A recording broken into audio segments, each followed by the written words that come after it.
গান্ধীনালীর কীরা দিন দিন গন্দেগি ছড়াচ্ছে, এত গন্দেগি ছড়াচ্ছে যে বিষের মতো ছড়িয়ে পড়ছে, বিষের মতো।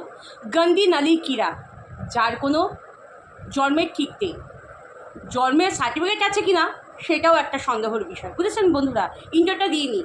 নমস্কার বন্ধুরা, বেঙ্গলি ব্লগার নুপুরের চ্যানেলে আপনাদের সবাইকে স্বাগত। সেই গান্ধীনালী গন্দেগি ছড়াচ্ছে, আর কতগুলো মুরগি মূর্খ যাদের পেটে বিদ্যা নেই তারা ওখানে গিয়ে হুমড়ি খেয়ে পড়ছে। বুঝেছেন তো? ওই কিলো কিলো তেল নিয়ে যাবে, যার একটা ধুনো কেনারও পয়সার ক্ষমতা নেই, লোকের ঘাড় মোটকে লোকের থেকে টাকা ইনকাম করবে। বুঝেছেন তো? গান্ধীনালীর কীরা গন্দেগি ছড়ায়, ভালো কিচ্ছু ছড়ায় না। এই সমস্ত গান্ধীনালীর কীরাকে না জাস্ট হাঁটিয়ে দিতে হয়। কেন বলুন তো? এই গান্ধীনালীর কীরাটা হচ্ছে নেগেটিভ এনার্জি। বুঝেছেন তো? এই গান্ধীনালীর কীরাটা হচ্ছে নেগেটিভ এনার্জি।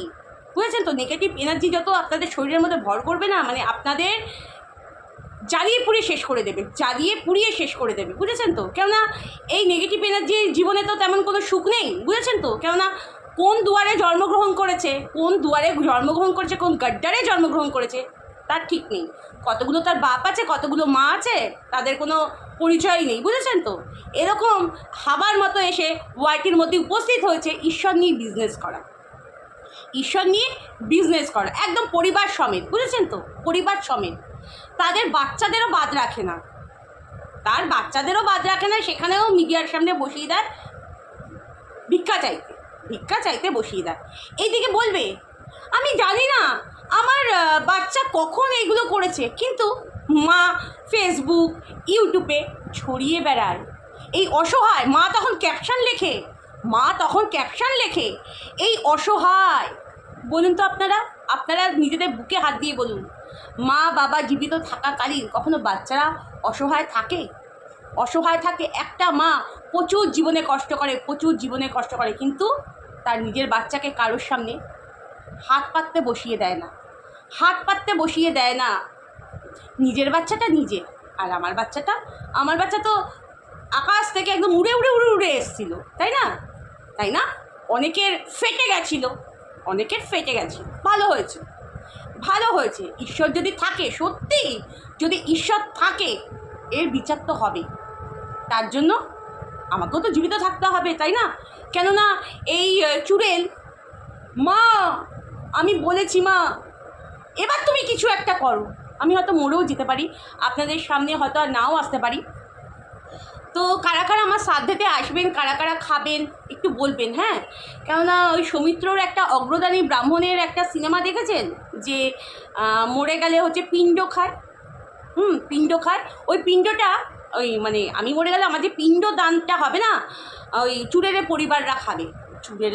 পরিবাররা ওই পিণ্ড দানটা খাবে। বুঝেছেন তো? পিণ্ডটা খাবে, পিণ্ড দান হয়, সেই পিণ্ড দানটা ওরা খাবে। ভালো গাড্ডারের মতনই কথাবার্তা। বুঝেছেন তো? মানে এরা মানুষকে ভালো করতে পারে না, মানুষের সর্বনাশ ঘটাতে পারে। আর কতগুলো মুরগি মানুষ আছে, তারা নিজেদের বিপদ নিজেরাই ডেকে আনে। বুঝেছেন তো? এ হচ্ছে মানে কি বলবো, মানে চুড়েল মানে রক্ত চুষে মানুষের শেষ করে দিচ্ছি। আমাকে বলছে তো 2 মাস অন্তর রক্ত নিতে হয়। কি করব বলুন তো বন্ধুরা, আমি কি করব? 2 মাস অন্তর আমার রক্ত নিতে হয়। এই চুড়েলই তো আমার রক্তগুলো চুষে না, ওই যে বলে না কি সাধনা কি সমস্ত বলে না, ওই তখন গিয়ে করে সাধনা।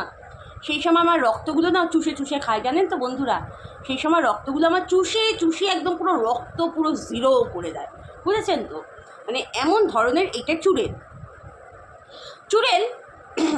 যারা চুড়েলের ওখানে যান, ওই চটকানো আলু মাখা, ওই আলু ভর্তা, বাবা। আবার চুড়েল কিন্তু মোবাইল নিয়ে পটিখানায় যায়, বাথরুমে যায়। ভাবতে পারছেন কত বড় অপরিষ্কার এই চুড়েল? গপাগপ পান্তা ভাত গিলল, ওই শাড়ি পরে আবার মায়ের মন্দিরে দৌড়ালো। আহা, সতী নারী, এ হচ্ছে বেহুলা সতীর থেকে ঊর্ধ্বে সতী নারী, একদম সতী নারী। যা বলে সচ্চা বলে, কোনো মিথ্যে কথা বলে না, কিন্তু ঠোঁটের গোড়ায় মিথ্যে কথা ভর্তি, একদম মিথ্যে কথা ভর্তি। কী করে ন্যাকামি নাটক করতে হবে ভালো জানে। বুঝেছেন তো? মঙ্গলা দিদি আর এর মধ্যে ফারাকটা কী বলুন তো? মঙ্গলা দিদি পুজো অর্চনা কিন্তু ভুল হয়, প্রচুর ভুল হয়। সেটা আমি ত্রিশূলে পা দেওয়া, তারপরে যজ্ঞের ডিঙানো, এগুলো কিন্তু আমি বলেছি, প্রচুর ভুল হয়। কিন্তু সেই মানুষটির মধ্যে তেহজিব আছে, সেই মানুষটির মধ্যে তেহজিব আছে, বুঝেছেন তো? কিন্তু এই চুড়েলটার মধ্যে তেহজিব নেই। এই চুড়েলটা হচ্ছে মানুষকে ক্ষতি করার ধান্দা করে, খালি কি করে মানুষকে ক্ষতি করবো। আসল কথা কী বলুন তো? গান্দিনালির কীরা তো, গান্দিনালির কীরা খালি গন্দেগি খোঁজে, খালি গন্দেগির মধ্যে থাকতে ভালোবাসে। এরা ভালো কোনো জিনিস এরা বাসে না, বুঝেছেন তো? চুড়েল টাইপের, চুড়েল টাইপের তো কী হবে বলুন তো? যে বলে দিল লাইভের মধ্যে আমি মোবাইল নিয়ে পায়খানায় যাই, বাথরুমে যাই, এরা হচ্ছে চুড়েল, বুঝেছেন তো? এদের ওপর চুড়েল অ্যাটাক করে, চুড়েল অ্যাটাক করে, কোনো ঈশ্বর নয়, কোনো ঈশ্বর নয়। এত বিশাল বড় একটা ঊর্জা, বিশাল বড় একটা ঊর্জা কারো শরীরে। আমাদের এই শহর কলকাতায় হলে না কবে চাপকিয়ে সিধা করে দিত, কবে চাপকিয়ে সিধা করে দিত। আমার মনিটাইজেশন নিয়ে চুড়েলের প্রচুর প্রবলেম, আমার মনিটাইজেশন নিয়ে চুড়েলের প্রচুর প্রবলেম। এই তোর মনিটাইজেশন হচ্ছে, এই তোর মনিটাইজেশন হচ্ছে। হ্যাঁ রে, আমার মনিটাইজেশন হচ্ছে তো কি, তো কি? আমি কি কোটি কোটি লক্ষ লক্ষ টাকা মনিটাইজেশন হয়েছে দেখে আমার হাতে বাঞ্চ টাকা এসে পড়ছে, বাঞ্চ টাকা এসে পড়ছে? আমার মনিটাইজেশন হোক বা না হোক, ঠাকুরের ঈশ্বরের কৃপায় ঘরে যা জোটে তাই খেয়ে শান্তি আছে। কিন্তু দেখ, তো তিনটে চ্যানেল খুলে বসে থাকতে হচ্ছে চুড়েলে, বুঝেছেন তো? তাহলে বলুন তো কত খিদে তার? অ্যাকচুয়ালি সে তো চুড়েল, তার তো খিদা থাকবে। সে মানুষকে গিলে খাচ্ছে, মানুষের মৃত্যু কামনা করছে, লোক দিয়ে একটা বয়স্ক মহিলাকে থ্রেট দেওয়াচ্ছে লাইভে বসে। তার থেকে কি আশা করা যায়? তাই না? কি বলুন বলতো, মানে এই ছোটো লোকের ছায়াটা আমি এবার বন্ধ করছি, ওর ছায়া যাতে আমার দিকে না আসে সেই চেষ্টাই করছি, বুঝেছেন তো? আর আমার ভিডিও আমার আসবে, বুঝেছেন তো? কিন্তু এই ছায়াটাকে আমি হাঁটাবো, এই নেগেটিভ ছায়াটাকে আমার জীবন থেকে হাঁটাবো, বুঝেছেন তো? সেই ব্যবস্থাই করব। অপেক্ষা করুন, একটু অপেক্ষা করুন। সব জিনিসের একটা সময় থাকে তো, সব জিনিসের সময় বেশি বাড়লে না তার বাড়নও কমে যায়, বুঝেছেন তো? এই জন্য মানুষ বলে না এই বেশি বাড়িস না, বাড়ারও একটা লিমিট থাকে। দেখুন, একটা মহিলার পেছনে, মঙ্গলা দিদির পেছনে হাজার লোক পড়ে রয়েছে, মানে কী বলুন, সবাই পড়ে রয়েছে।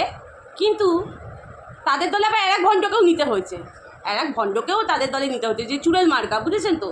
কেননা চুড়েল মার্কা থেকে সবাই ভয় পায়, সালা যদি কালো জাদু করে দেয়, হুস গিলি ফু, হুসমন্তর গিলি ফু যদি করে দেয়।